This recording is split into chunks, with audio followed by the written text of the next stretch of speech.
یہ روافض نے ایک شوشہ چھوڑا تھا جس شوشے پر آج کے تفضیلی موجود ہیں، جو میں نہیں کہہ رہا، ان کی ہر تقریر بول رہی ہے۔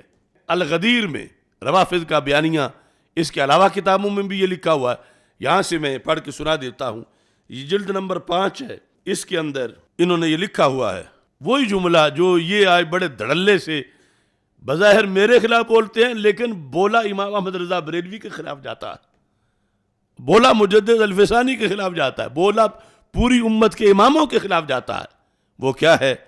ان قوما لا یصبرون علی سماع فضیلت اہل البیت، کہ ایک قوم ایسی ہے، یعنی یہ شیعہ اپنی کتاب میں ہمارے بارے میں لکھ رہا، سنیوں کے بارے میں، ان قوما لا یصبرون علی سماع فضیلت اہل البیت، ایک قوم ایسی ہے کہ ان سے فضیلت اہل بیت سننے پر صبر نہیں ہوتا، یعنی وہ فضیلت اہل بیت سن نہیں سکتے۔ ظاہر ہے کہ جب اہل بیت کوئی اللہ کہہ رہے ہوں گے تو کیسے سنی سنے گا، لیکن وہ اپنے طور پہ تانا دے رہے ہیں ہمیں اپنی کتاب میں، ان قوما لا یصبرون علی سماع فضیلت اہل البیت، جس طرح اب یہ ان کے دم چھلے اور بی ٹیم ان کی ہمارے بارے میں کہتے ہیں کہ ان سے اہل بیت کی تعریف سنی نہیں جاتی، پھر اس لیے یہ کہتے ہیں۔ اب انہوں نے کہا فَإِذَا أَرَادَ أَحَدٌ يَذْكُرُهَا يَقُولُونَ هَذَا رَافِضِيٌّ، کہ یہ سنی جو ہیں جب یہ دیکھتے ہیں کہ کوئی بندہ اہل بیت کا ذکر کرنے لگا ہے تو یہ اس بیس پہ اس کو رافضی کہہ دیتے ہیں، اہل بیت کے ذکر کی وجہ سے۔ یہ ایک شیعہ لکھ رہا ہے کہ ہم ویسے رافضی نہیں ہیں، چونکہ ہم اہل بیت کا ذکر کرتے ہیں تو ہمیں رافضی کہا جاتا ہے۔ تو ہو بہو 100% یہی جملہ آج ان سب کی زبانوں پر ہے۔ اگر مولا علی کے فضائل بیان کر رافضی ہوتا ہے تو میں پکا رافضی ہوں۔ یہ سب رافضی ہیں، یہ ریاض شاہ صاحب بھی رافضی ہے، اور ہم کیوں کہیں؟ یہ تو ہمارے سب کے سر کے تاج امام الائمہ حضرت امام شافعی نے کہا، ان کان حب آل محمد ان کان رفضا حب آل محمد فلیسد الثقلان انی رافض۔ امام شافعی اہل بیت کی محبت میں اتنا آگے گزر گئے تھے، مودت اہل بیت میں، کہ امام شافعی پر ملاؤں نے فتوے اور تہمت لگا دی، کہا یہ شیعہ اور رافضی ہے۔ پھر امام شافعی نے کہا ایک اور مقام پر، ان کان رافضا حب آل محمد فلیشہد الثقلان انی رافضی، اگر آل محمد سے محبت کرنا اس کا نام رافضی ہو جانا ہے، شیعہ ہو جانا ہے، تو سارا جہان جان لے کہ حب آل محمد کا نام اگر شیعیت ہے تو میں شیعہ ہوں۔ امام شافعی رحمۃ اللہ علیہ کہتے ہیں مجھے تم کچھ کہو، ان کان رفضا حب آل محمدی فلیشہد الثقلان انی رافض، اگر تمہارا یہ عقیدہ ہے کہ آل بیت کی محبت سے کوئی آدمی شیعہ ہو جاتا، سنی نہیں رہتا، تو پھر دونوں جہان گواہ رہو کہ میں وہ سنی نہیں ہوں جو تم سمجھنا چاہتے ہو۔ مجدد صاحب نے رد کیا، اور انہوں نے نہیں، ہزارہ ہمارے ائمہ نے اس وجہ سے رد کیا۔ اب اس رد کا تذکرہ کرتے کرتے مجدد صاحب نے امام شافعی رحمۃ اللہ علیہ کا وہ شعر بھی لکھا، جس کو آج بھی یہ طاہر القادری سمیت سارے رافضی جو ہیں وہ استعمال کرتے ہیں، کہ اگر محبت اہل بیت رفض ہے تو پھر میں بھی رافضی ہوں۔ بس اللہ اللہ خیر صلی اللہ، جو بھی کوئی کٹا کھولتا ہے وہ کہتا ہے چلو انہوں نے مجھے رافضی کہا، چونکہ میں علی علی کرتا ہوں، تو امام شافعی نے کہا تھا، ان پر بھی الزام لگا تھا، اور انہوں نے کہا تھا محبت اہل بیت رافضی ہونا ہے تو میں بھی رافضی ہوں، لہذا میں بھی رافضی ہوں۔ تو یہ بہت بڑی دھاندلی ہے امام شافعی رحمۃ اللہ علیہ کے ساتھ۔ شعر ان کا ہے، اگرچہ بعض نے تو شعر کے ہونے پر بھی کہ یہ لاحق کیا گیا یا ایسی گفتگو بھی کی، بہرحال مجدد صاحب نے شعر مانا ہے، اس وقت صرف ان کے لحاظ سے بحث ہے، اور شعر مان کے پھر انہوں نے اس شعر کا مطلب بتایا ہے۔ اب کہاں حیثیت طاہر القادری اور اس کے بعض یہ جو چڑیاں ہیں چھوٹی چھوٹی، اور کہاں مجدد الفسانی کا مقام؟ آج کے ان پڑھ خطیبوں کو سوچنا چاہیے کہ مجدد صاحب جیسے بزرگوں کو چھوڑ کر یہ رفض کے ہرکاروں کی باتیں اپنی تقریروں میں کر رہے ہیں۔ اب مجدد صاحب نے یہاں کیا لکھا، یہ اصول بتا کے فرماتے ہیں محبت حضرت امیر رفض نیست، تبری از خلفائے ثلاثہ رفض است، و بیزاری از اصحاب کرام مذموم و ملام، یعنی صحابہ کرام رضی اللہ تعالیٰ عنہ سے جو بیزاری کرتا ہے اس کی مذمت کی گئی ہے اور اس پہ ملامت کی گئی ہے۔ آگے کہتے امام شافعی می فرماید، یعنی دیکھ لو آج معاشرے میں لیول کہ جس شعر کو مجدد الفسانی نے اپنی دلیل بنا کے پیش کیا، کس بات پر؟ کہ محبت امیر رفض نہیں ہے، محبت علی رفض نہیں ہے، اس پر امام شافعی کا شعر مجدد صاحب نے اپنی دلیل بنا کے پیش کیا، اور آج کے یہ جو جنگلی دتورے ہیں یہ اسی شعر کو رفض کی حمایت میں پیش کر رہے ہیں، یعنی جس کا مطلب یہ بنتا ہے پھر کہ رافضی ہونا کوئی بری بات نہیں ہے، رافضی تو محب اہل بیت ہوتا۔ اب یہ لوگ کس قدر اپنے اکابر کی کتابوں کو چھوڑ گئے ہیں۔ النکتۃ للفار لا للقار، پوچھا اس سے جاتا ہے جو بھاگا ہوا ہوتا ہے کہ گھر سے کیوں بھاگے ہو، ہم تو گھر میں بیٹھے ہیں، ہمارا نظریہ ہمیں حوصلہ دیتا ہے کہ ہم پڑھیں مکتوبات شریف کو۔ وہ کوئٹہ سے ایک بزرگ آئے تھے، کہتے ہیں اور کچھ ہوا یا نہیں، یہ تم نے مکتوبات کی طرف پوری قوم کو متوجہ کر دیا، اور اتنا مستند لکھا ہوا اتنے کسی بزرگ کا، اس میں عافیت ہے۔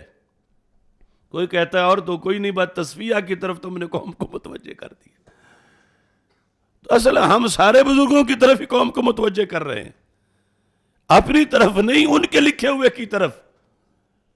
اب مجدد صاحب فرماتے ہیں لو کان رفضا حب آل محمدی فلیشہد الثقلان انی رافضی، یہ پورے حوصلے کے ساتھ مجدد صاحب نے پڑھا اور پورے حوصلے سے میں پڑھ رہا ہوں۔ لو کان رفضا حب آل محمدی، یہ میرا بھی ایمان ہے، لو کان رفضا حب آل محمدی فلیشہد الثقلان انی رافضی۔ اس کے میں نے بہت سے ماخذ اور بہت سی اس کی باتیں تیار کر رکھی ہیں، ماخذ تلاش کر رکھے ہیں، ابھی صرف ایک جہت سے بات کر رہا ہوں۔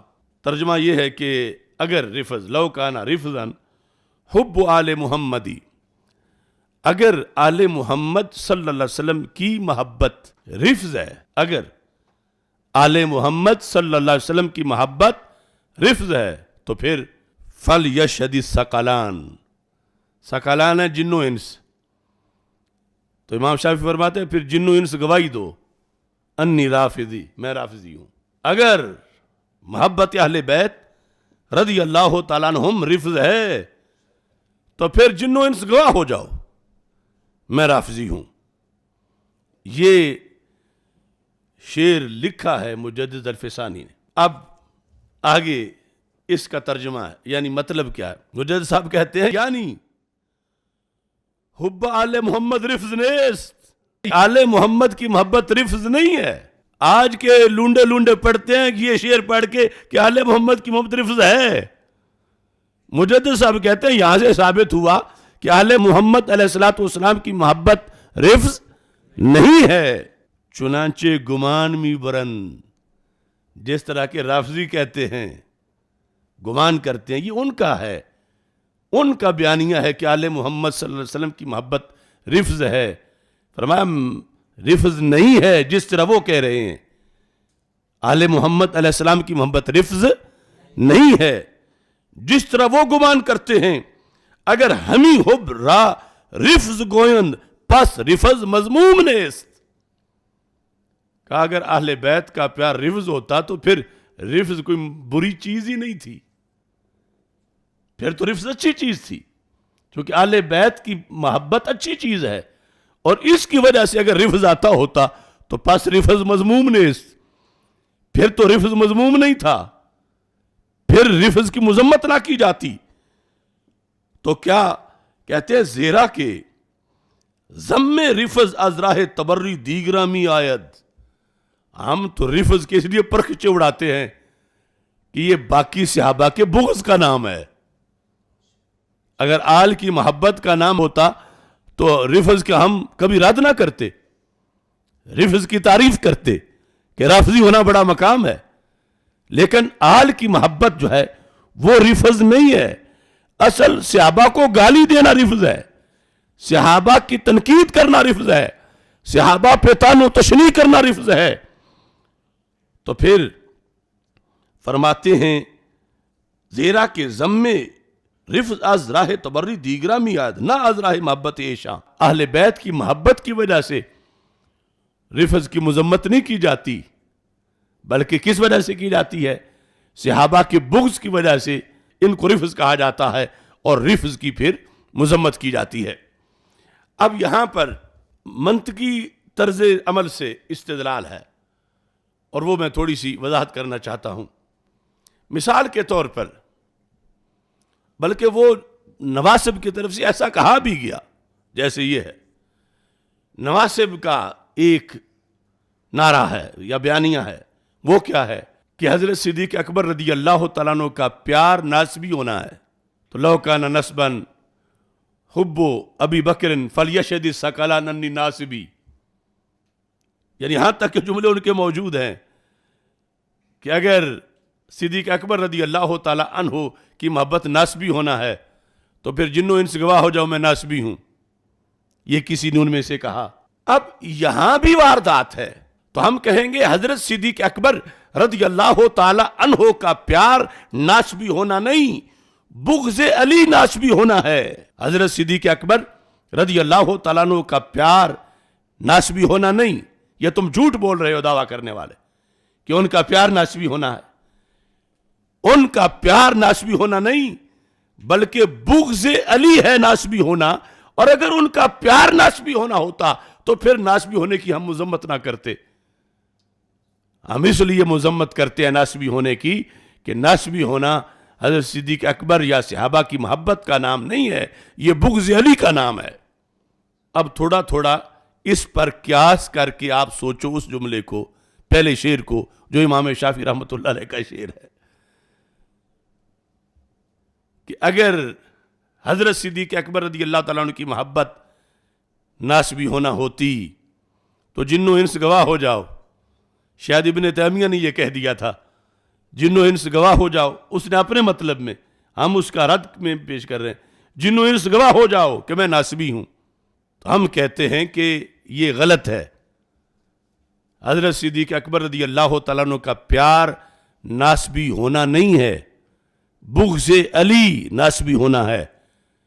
تو اب جب بغض علی ناسبی ہونا ہے تو کوئی پسند کرے گا کہ میں ناسبی ہوں؟ بلکہ ناسبی ہونے کا تو رد ہوا نا. تو جیسے ایسے ہی وہاں ہے کہ اگر حب آل محمد صلی اللہ علیہ وسلم یہ رفض ہوتی تو پھر رفض اچھی چیز تھی. لیکن جب محبت اہل بیت رفض نہیں ہے، بغض وہ صحابہ رفض ہے، تو اب رفض کو پھر کون پسند کرے گا؟ رفض کو جہنم بھی کہے اور کہے میں رافضی بھی ہوں. تو یہ رد ہے. یعنی امام شافعی یہ کہہ رہے ہیں اگر آل محمد صلی اللہ علیہ وسلم کی محبت رفض ہوتی تو میں رافضی ہوتا، لیکن میں رافضی نہیں ہوں. کیوں؟ اہل بیت کی محبت رفض نہیں، بغض صحابہ رفض ہے. یہ مطلب ہے جس کو الٹا طاہر القادریہ سے لوگ اپنی تقریروں میں بیان کرتے ہیں.